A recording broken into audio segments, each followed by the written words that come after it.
Hi there folks, Joel Self, Outdoor Instructor here. Welcome back to the YouTube channel, and today you're joining me at the top of a sport climb. Now you might be looking at this wondering what's going on, because we've got a nice shiny lower off of nice robust metal here, and yet I've opted to build a second setup off of a sling for my top rope. Why on earth have I done that when I've got this here for me? Well, our sport climbing lower offs are here so that when we've led up our climb, we can clip our rope in, be lowered down and strip the route out as we go. However, what I'm seeing increasingly now that climbing walls are closed during lockdown is that a lot of people are coming out, they're setting up a top rope in these, in the existing chains that is, and then they're using that to work on a climb or just, getting a lot of their mates up that route on that top rope. What that's going to do is really wear out this existing hardware, and it's going to take a lot of time and money on the part of volunteers to replace these lower offs if they start getting worn out. So, to make sure that these last as long as they possibly can, what we should be doing as responsible climbers is setting up a basic top rope. And through the power of editing, we can show you how to do that.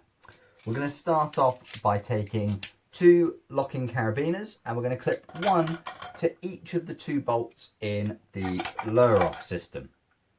We're going to take a 120 sling. You may need a longer sling. It depends on how wide the bolts are in the lower off.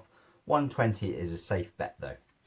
We're going to clip that sling into each of the carabiners that we've put on there, making sure we do the gates up on both of those. And you'll see I've set the sling up so that the sewn section is high up near one of the carabiners so it's out of the way. So I'm pulling a V in the sling and I'm going to tie a master point in there.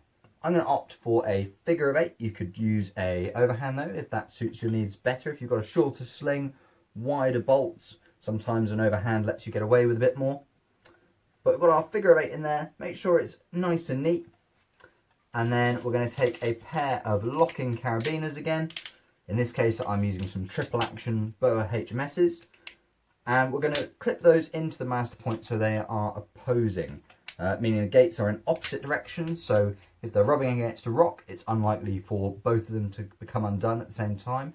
And in the case of triple action, we've got an extra layer of security against young hands that might be tempted to fiddle with these. So there we have our nice simple top rope setup.